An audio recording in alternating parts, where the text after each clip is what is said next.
Market లో invest చేసి మీ డబ్బులు డబుల్ చేసుకోవాలనుకుంటున్నారా? సుందరరామిరెడ్డి గారి లైవ్ సెమినార్ కి అటెండ్ అవ్వండి.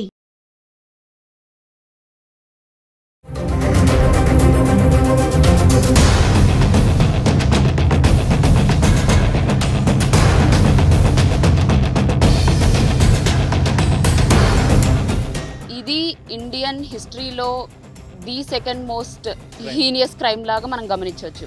రిలీజియన్ బేస్డ్ అటాక్ అయ్యింది ప్యూర్లీ. కానీ ఆ టెర్రరిస్ట్ మాత్రం ఏ రిలీజన్కి సంబంధించిన వాళ్ళు కాదు నన్ను అడిగితే. బికాజ్ ఏ రిలీజన్ అయినా కూడా అది ఇస్లామే అవనండి, హిందూయిజమే అవనియండి, వాళ్ళు ఎప్పుడు కానీ శాంతి కోసమే కోరుకుంటారు. నమస్తే, welcome back to Suman TV. మరి ఈరోజు నేను ఎక్కడున్నానంటే centre for human security studies మరి founder and executive director Ramesh Kanneganti గారి ఆఫీస్ దగ్గర అయితే ఉన్నాను. మరి రమేష్ గారితో మనం చాలా వీడియోలు చేసి ఉన్నాం కదా.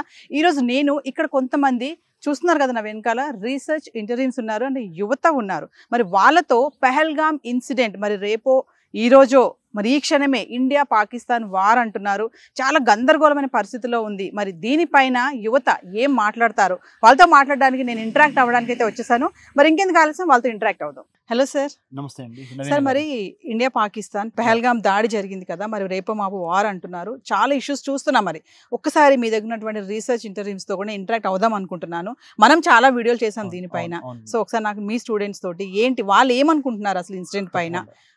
Before I ask my research interns, నేను మా రీసెర్చ్ ఇంటర్న్స్ని అడగబోయే ముందల భారతదేశానికి పాకిస్తాన్కి మధ్య ఒక యుద్ధ వాతావరణం నెలకొంది. దానికి ఎందుకు కారణం అంటే పెహల్గామ్ జమ్మూ కాశ్మీర్లో అనంతనాగ్ డిస్టిక్లో బైసరన్ వ్యాలీ మినీ స్విట్జర్లాండ్లోకి ఉగ్రవాదులు వచ్చి అక్కడ టూరిజంలో ఉన్న అంటే పర్యాటకులుగా వెళ్ళిన మన భారత పౌరుల ప్రాణాలని పొట్టన పెట్టుకున్నందుకు దాన్ని నిరసిస్తా మా centre for human security studies తరపున మా రీసెర్చ్ ఇంటర్న్స్ సుమన్ టీవీ ఆధ్వర్యంలో మేమందరము దేశ ప్రగతి కోసం, దేశ భవిష్యత్తు కోసం, దేశ రక్షణ కోసం, దేశ భద్రత కోసం యువతను ఏ విధంగా మమేకం చేయాలి, ఒక విద్యార్థి ఒక విద్యార్థిని ఏ విధంగా దేశ రక్షణ కోసం పాలు పంచుకోవాలి అనే దాని మీద మాట్లాడుతా, ముఖ్యంగా పెహల్గామ్ ఇన్సిడెంట్ ఇంకోసారి పునరావృతం కాకుండా అలాంటి టెర్రరిస్ట్ ఇన్సిడెంట్ ఇంకోసారి భారతదేశంలో జరగకుండా ఉండాలంటే భారత జాతీయ రక్షణలో సిలబస్లో భాగంగా వాళ్ళు BA చదవని, బీకామ్ చదవని, బీటెక్ చదవని దేశ భద్రత మన భారత మాతని కాపాడుకోవటం అనేది మన ప్రథమ కర్తవ్యము అని తెలియజేస్తా. ముఖ్యంగా ఉగ్రవాదానికి నిరసనగా మానవతావాదానికి జై కొడతా. మానవతావాదం, humanism must prosper madam, not terrorism. Terrorism అనేది దాని అధఃపాతాళానికి తొక్కేయాలి మేడం. సో దానికి సంబంధించి మీరు ఎటువంటి ప్రశ్నలు వేసినా నేను నాతో పాటు మా యంగ్ రీసెర్చ్ ఇంటర్న్స్ రెడీగా ఉన్నారు to answer and also to tell what they have been feeling అంటే వాళ్ళ ఒపీనియన్, వాళ్ళ అభిప్రాయం చూడడానికి కూడా వాళ్ళు సిద్ధంగా ఉన్నారు. మరి పహల్గామ్ ఇన్సిడెంట్ దాడి చూసారు మీరు, అందరు వీడియోస్ కూడా చూసుంటారు. మన తెలుగు వాళ్ళు చాలా మంది దాంట్లో చనిపోయారు. మరి రీసెంట్ గా 1 వీకే మ్యారేజ్ అయిన హస్బెండ్ కోల్పోయిన వైఫ్ గానీ, నవవధువులు, మళ్ళీ నెక్స్ట్ వచ్చేసి ఒక బాబు వాళ్ళ ఫాదర్ ని కళ్ళ ముందే, మామూలుగా మనం ఏదైనా యాక్సిడెంట్ లో చనిపోతేనే చాలా ఫీల్ అవుతాం, అలాంటి కళ్ళ ముందు వాళ్ళ ఫాదర్ ని వాళ్ళ ఫాదర్ ని షూట్ చేస్తే మరి అబ్బాయి ఫీలింగ్ ఎలా ఉంటుంది చూస్తున్నారు. ఇవన్నీ మరి యాజ్ ఎ యువతగా మీరు ఏం చెప్పాలనుకుంటున్నారు దీనిపైన? మనం ఇప్పుడు ఈ పహల్గామ్ అటాక్ చూసినట్టయితే ఇది ఇండియన్ హిస్టరీలో the second most heinous crime లాగా మనం గమనించవచ్చు. ఫస్ట్ ది మనం అబ్జర్వ్ చేసినట్టయితే 24/11 అటాక్స్ మనకు జరిగాయి కదా మేడం. అందులో చాలా మంది ప్రాణాలు అయితే ఎలా అయితే కోల్పోయారో, ముంబై అటాక్స్ ఎలా అయితే అందులో చాలా మంది ఎలా అయితే కోల్పోయారో, దాని తర్వాత ఇదే చాలా ఒక హీనియస్ క్రైమ్ లాగా మనము ఇండియన్ హిస్టరీలో గమనించవచ్చు. అయితే సార్, ఇప్పుడు ఈ అటాక్స్ యాక్చువల్గా చేయడానికి మెయిన్ రీజన్ ఏంటో మనం తెలుసుకోవాలి. యాక్చువల్గా పాకిస్తాన్ దీంట్లో ఉందో లేదో మనకు తెలియదు. బట్ లిటరల్లీ చెప్పాలంటే వాళ్ళ చెయ్యి ఉంటేనే ఏదో వాళ్ళు చేయాలనుకుంటున్నారు ఇండియాకి, కానీ చేసి ఏం సాధిద్దామని వాళ్ళు. సో ఇప్పుడు పాకిస్తాన్ది లష్కర్-ఈ తైబా ఎలా అయితే మన మీద అటాక్ చేసిందో, మనం కూడా రిటర్న్ అటాక్ చేస్తే మనకి వాళ్ళకి తేడా ఏముంటుంది? చేయాలనుకుంటే మనం కావాలంటే వాళ్ళ ప్రాణాలు కూడా తీయొచ్చు, కానీ ఇండియా అది కాదు కదా.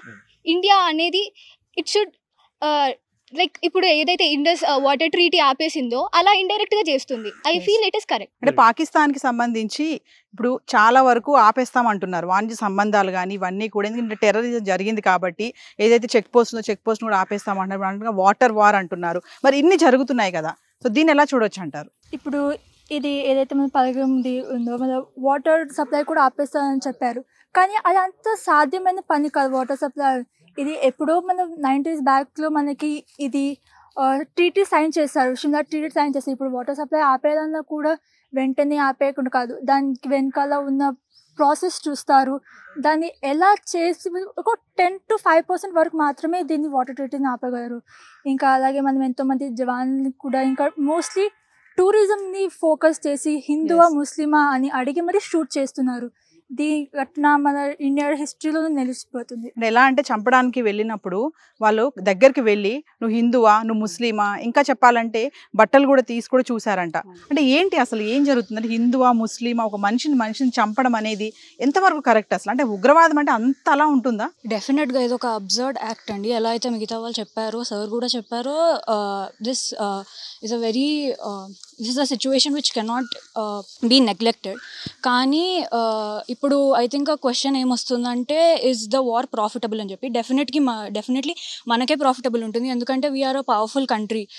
అది ఏ ఆస్పెక్ట్లో చూసినా కానీ, జీడిపి, డిఫెన్స్, ట్రేడ్ ఏదన్నా చూసినా కానీ చూస్తే నా ఒపీనియన్లో వార్ అనేది ఎప్పుడు ఒక కంట్రీకి ప్రాఫిటబుల్ అవ్వదు. అటువైపు జనాలు చనిపోతారు, ఇటువైపు జనాలు చనిపోతారు, సోల్జర్స్ చనిపోతారు, చాలా ఎక్స్పెండిచర్ అవుద్ది. సోల్జర్స్ మీద బతికే ఫ్యామిలీస్ వాళ్ళు చాలా లాస్ అవుతారు. సో ఇది ఎవరికి ప్రాఫిట్ అవుతుంది అని చెప్తే it would be the weapons ఎవరైతే ప్రొడ్యూస్ చేస్తారో వాళ్ళే, ఆ మ్యానుఫ్యాక్చరర్స్ మాత్రమే ప్రాఫిట్ అవుతారు, ఇంకా ఎవరు ప్రాఫిట్ అవ్వరు. సో పాకిస్తాన్కి సంబంధించి చాలా దేశాలు పాకిస్తాన్ ఉగ్రవాదానికి మద్దతు ఇస్తాయంట. అందులో రీసెంట్గా ఏంటంటే టర్కీ నుంచి రాకెట్స్, ఇప్పుడు రేపు వార్ అంటున్నారు, మరి భారత్తో వార్ చేయాలంటే పాకిస్తాన్ దగ్గర అన్ని కొంచెం కొరత ఉంది వాళ్ళ దగ్గర అవన్నీ కూడా. సో వేరే వాళ్ళ దేశాల నుంచి హెల్ప్ అడుగుతున్నారు యుద్ధానికి కావాలని చెప్పి సపోర్ట్గా. మరి టర్కీ ముందుకు వస్తుంది, దీన్ని ఎలా చూడొచ్చు అంటారు? ఇప్పుడు మన భారతదేశంకి కూడా చాలా సపోర్టే ఉంది. లైక్ ఏమంటారు, రష్యా నుంచి సపోర్ట్ వస్తుంది అంటారు, ఇజ్రాయెల్ నుంచి మొన్ననే మనకి మిసైల్స్ వచ్చాయి. మనం ఇప్పుడు మిసైల్స్ మ్యానుఫ్యాక్చర్ కూడా ఇక్కడనే చేసుకుంటున్నాం. సో ఇది మనకి ఇంకా పాకిస్తాన్ కంటే ఎక్కువ డిఫెన్స్ వెపన్స్ మన దగ్గర ఉన్నాయి. సో మనం గెలిచే ఛాన్సెస్ ఉంటాయి. సో వార్ అంటున్నారు, ఇండియా పాకిస్తాన్ వార్. మామూలుగా మనం బుక్స్లో చదివి ఉంటాము, చిన్నప్పటి నుంచి వింటూనే ఉన్నాం కదా, ఇండియా పాకిస్తాన్ యుద్ధం జరుగుతుంది అనేసి. మరి ఇప్పుడు సెకండ్స్లో ఉండొచ్చు, రేపు ఉండొచ్చు, ఇప్పుడే జరగవచ్చు వార్. మరి అంటే వార్ వస్తే నిజంగానే ఎంతవరకు కరెక్ట్ అంటారు? మన ఇండియాకి ఏమన్నా లాభమా నష్టమా, పాకిస్తాన్కి లాభమా నష్టమా? అంటే పాపులేషన్ వైజ్ చూసుకున్నా, సైజ్ వైజ్ చూసుకున్నా, ఎలా చూసుకున్నా India is the most greatest country. And Pakistan population, నేను ఆ కంట్రీ నేమ్ కించపరచట్లేదు, బట్ పాకిస్తాన్ పాపులేషన్ రీసెంట్గా నేను చెక్ చేస్తే ఇట్స్ 25 crores. లైక్ మన యూపీ పాపులేషన్ అంతా ఉంటుంది, it's equal to 1 state.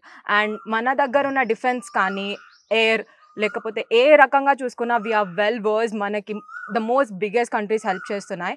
And of course war అనేది ఎప్పుడు ఇట్ డజంట్, ఒక పీస్ కోసం వార్ చేయడం ఐ డోంట్ సపోర్ట్ దాట్.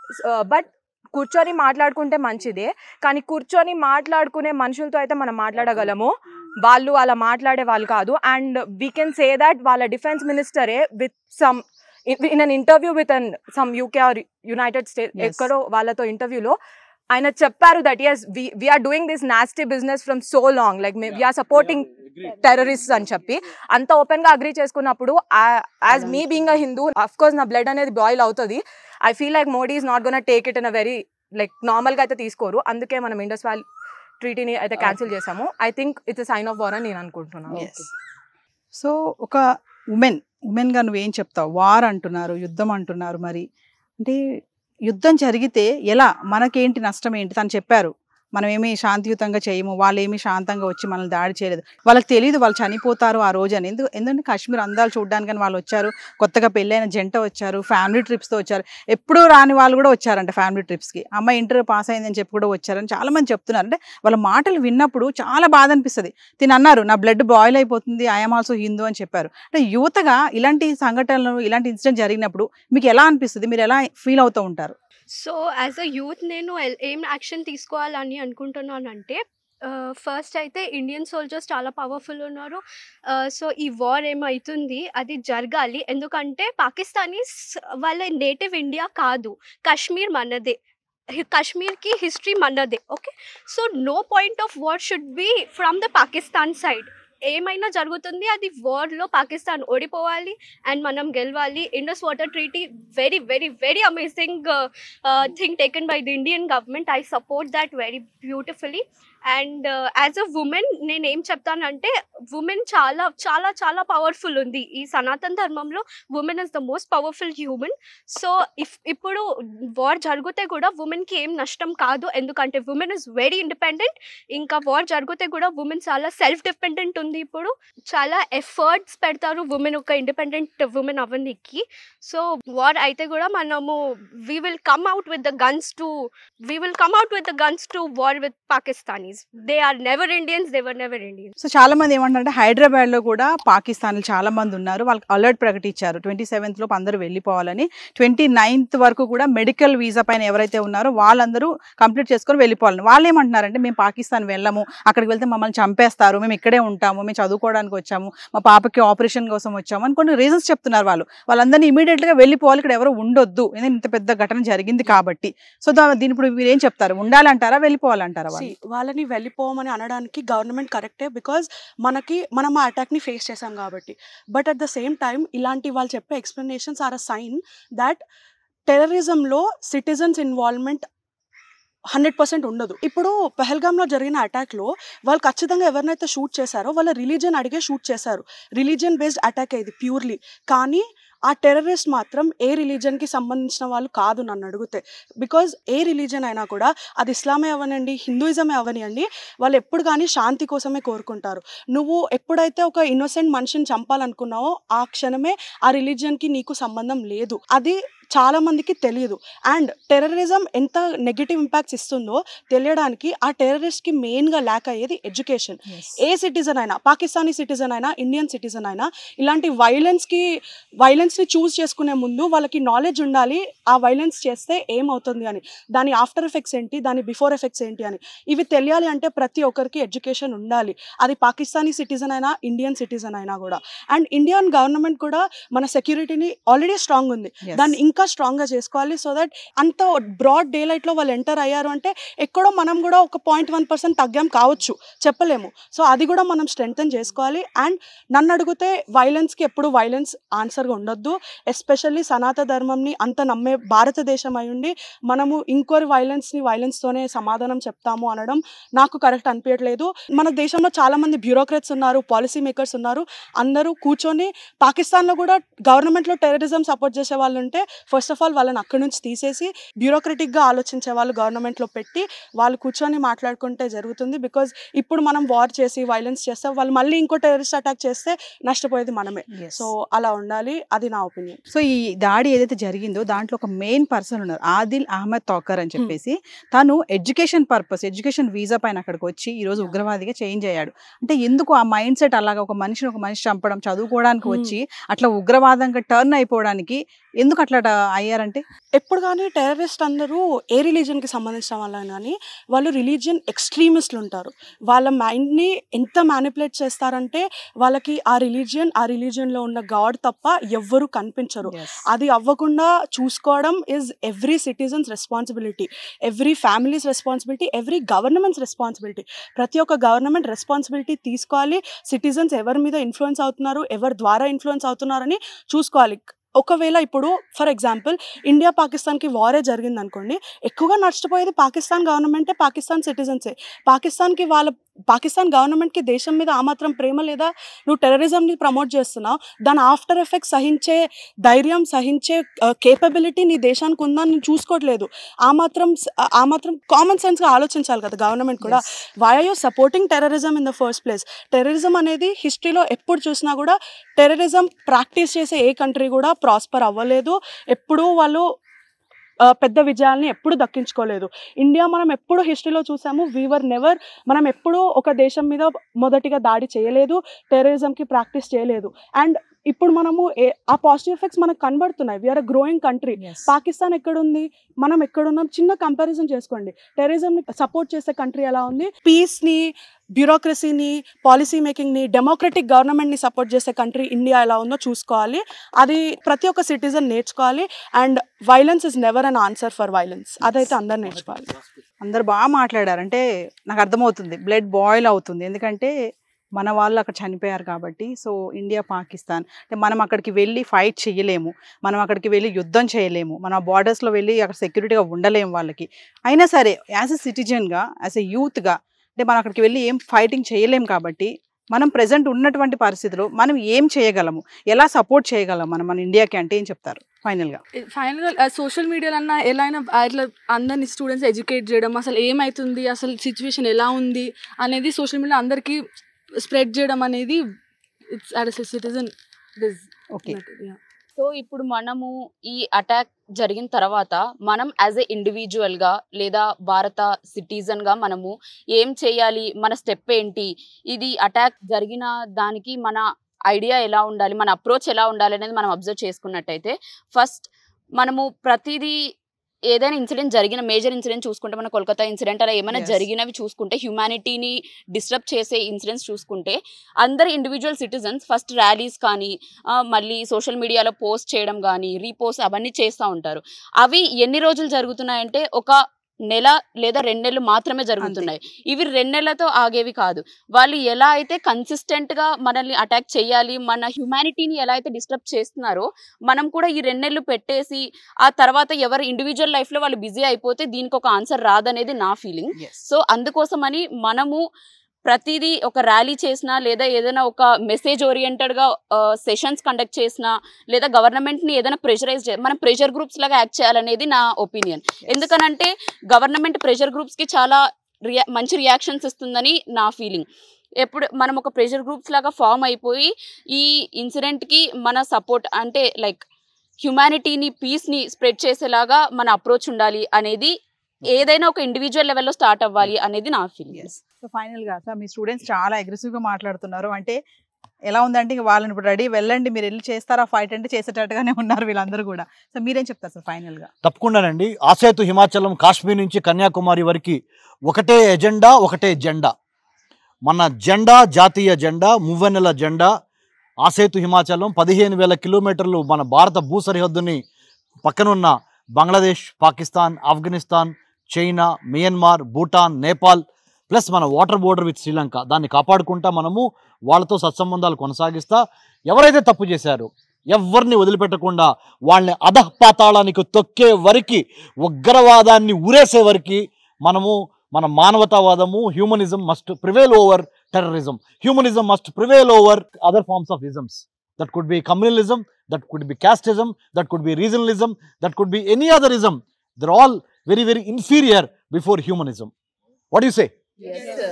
ఆ మానవతావాదాన్ని గెలిపించే జెండా, అజెండా భారత్ కుంది. భారత్ అంటే ఏంటంటే building a harmonious and audacious Raj for the advancement of talent, trade, technology and then tenacity కే సాత్ హమ్ ఆగే బడ్నే హై. వీళ్ళ యొక్క మరిగే రక్తము, పెద్దవాళ్ళ యొక్క అనుభవము రెండు జోడిస్తే కానీ the will, the skill, then only we can go for the kill. Kill doesn't mean only టెర్రరిస్టులు చంపడం కాదు మేడం, మనలో ఉన్న లేజినెస్ని చంపాలి. ఇప్పుడు ఎంతో చక్కగా చెప్పింది ఏమని చెప్పింది, ఏదో టెర్రరిస్ట్ ఇన్సిడెంట్ జరగగానే బయటకు వచ్చేసేసి కోతలు ర్యాలీ చేసి మళ్ళీ ఇంట్లోకి వెళ్ళి కామ్గా ఉంటాం కాదు. భారతదేశం మంది, మన దేశాన్ని మనం కాపాడుకోవటం అనేది మన గురుతర బాధ్యత. మీ కుటుంబాన్ని మీరు ఎట్లా కాపాడుకుంటున్నారు? ప్రతిరోజు పొద్దున్న సాయంత్రం వరకు కష్టపడి సంపాదించే రూపాయి. అలానే దేశాన్ని కాపాడాల్సిన బాధ్యత ఎవరు చేస్తారు? మనం కాపాడపోతే చైనా వాళ్ళు కానీ, పాకిస్తాన్ కానీ, బంగ్లాదేశ్ వాళ్ళు కానీ వచ్చి మన దేశాన్ని దెబ్బతీరా? ఆ మాత్రం స్పృహ మనకు ఉండాలి కదా. స్వతంత్ర సమరంలో బ్రిటిష్ వాళ్ళు మనల్ని ఊడిగని చెప్పించారు, మన చేత బానిసత్వం చెప్పించారు. వాళ్ళకి వ్యతిరేకంగా మనం పోరాడి మన స్వతంత్రాన్ని మనం సంపాదించుకున్నాం. మళ్ళీ ఇంకొకసారి అలాంటి రోజులు రాకుండా, అలాంటి చీకటి రోజులు రాకుండా మనందరం కలిసి ప్రతిజ్ఞ చేస్తాము. భారతదేశం నా మాతృభూమి, భారతీయులందరూ నా సహోదరులు ఏదైతే మనం ప్రతిజ్ఞ చేశామో ఆ ప్రతిజ్ఞకి మనం నిలబడి దేశాన్ని మ్యానుఫ్యాక్చరింగ్ స్పేస్లో, సైబర్ స్పేస్లో, మ్యారిటైమ్ స్పేస్లో, పొలిటికల్ స్పేస్లో అండ్ సర్వీస్ సెక్టర్ స్పేస్లో ఈ 5 పంచభూతాల్లో భారతదేశాన్ని కాపాడుకునే గురుతర బాధ్యత మనందరిది, మనది. మన జెండా, మన ఎజెండా ఒకటే. మన ఎజెండా ఏంటంటే దేశ రక్షణ, దేశ భద్రత. మన జెండా ఏంటంటే జాతీయ జెండా. ఇర్రెస్పెక్టివ్ ఆఫ్ పొలిటికల్ పార్టీస్, బీజేపీనా, కాంగ్రెసా, టీఆర్ఎస్ఆ, టీడీపీనా, బీఆర్ఎస్ఆ, it doesn't matter. What matters is India's national security, Jatiya Bhadrata. Recently, University Grants Commission has appointed me as the chairman to draft syllabus on national security studies to be implemented in all the 1200 universities in India. I will be fulfilling my duty with great devotion and diligence to deliver to my motherland. Whoever is connected to mother and motherland, there is no defeat. అమ్మకి మాతృభూమికి ఎవరైతే connect అయి ఉన్నారో ఎమోషనల్గా వాళ్ళకి ఎట్టి పరిస్థితుల్లో అపజయం ఉండదు, విజయమే ఉంటుంది. కాబట్టి మనందరం కలిసి మన దేశ రక్షణలో ముందరకెళ్ళాలని చెబుతా నేను ఒకటే మాట చెప్తున్నాను లాస్ట్గా, ఇలాంటి మంచి కార్యక్రమాలని ప్రోత్సహించండి. ఇప్పుడు వచ్చినందుకు మీకు ధన్యవాదాలు. జై హింద్. సో వ్యూవర్స్, మరి విన్నారు కదా యువత ఏం మాట్లాడుతుందో. మరి ఉగ్రవాదం గురించి యువతకి ఎలాంటి అవగాహన ఉంది అని తెలియచేయడానికే మేము ఈ ప్రోగ్రామ్ చేయడం జరిగింది. మరి యువత నేటి తరంలో ఏంటంటే రీల్స్ చూడడం, ఫేస్బుక్, వాట్సాప్ వీటిల్లోనే ఉంటున్నారు. మరి చూసారుగా వీళ్ళు మాటలు వింటే వాళ్ళ బ్లడ్ బాయిల్ అయిపోతుంది. ఎందుకంటే యుద్ధం ఎక్కడో జరిగింది కదా, వాళ్ళ పుస్తకాల్లో కూడా వింటూ ఉంటారు, ఎక్కడో యుద్ధం జరుగుతుంది, మనకేం పని, అక్కడ ఉన్నారుగా సెక్యూరిటీ వాళ్ళు చూసుకుంటారులే, మనం అక్కడికి వెళ్ళి గన్లు పట్టుకొని మనం ఏం చెయ్యం కదా అనుకుంటే కాదు. మనం యాజ్ ఎ సిటిజన్గా మనం ఏం చేయాలి, ఫాలో అవ్వాలి. ఉగ్రవాదం ఏంటి, ఎవరు ఏం చేస్తున్నారు, ఎక్కడ దాడి జరుగుతుంది, మనతో ఎవరు ఉంటున్నారు, మన వాళ్ళు ఎవరు, వాళ్ళు ఎవరు అనేది తెలుసుకోవాలి. వీళ్ళ మాటలు వింటుంటే అసలు ఎంత చక్కగా మాట్లాడుతున్నారంటే అదొకటి. అంటే యువత ఉగ్రవాదం పైన, టెర్రరిజం పైన ఎలాంటి ఆలోచన శక్తితో ఉంది, ఎలాంటి అవగాహనతో ఉంది అనేది తెలియజేయడానికి ఈ ప్రోగ్రామ్ చేయడం జరిగింది. This is Naveena signing off.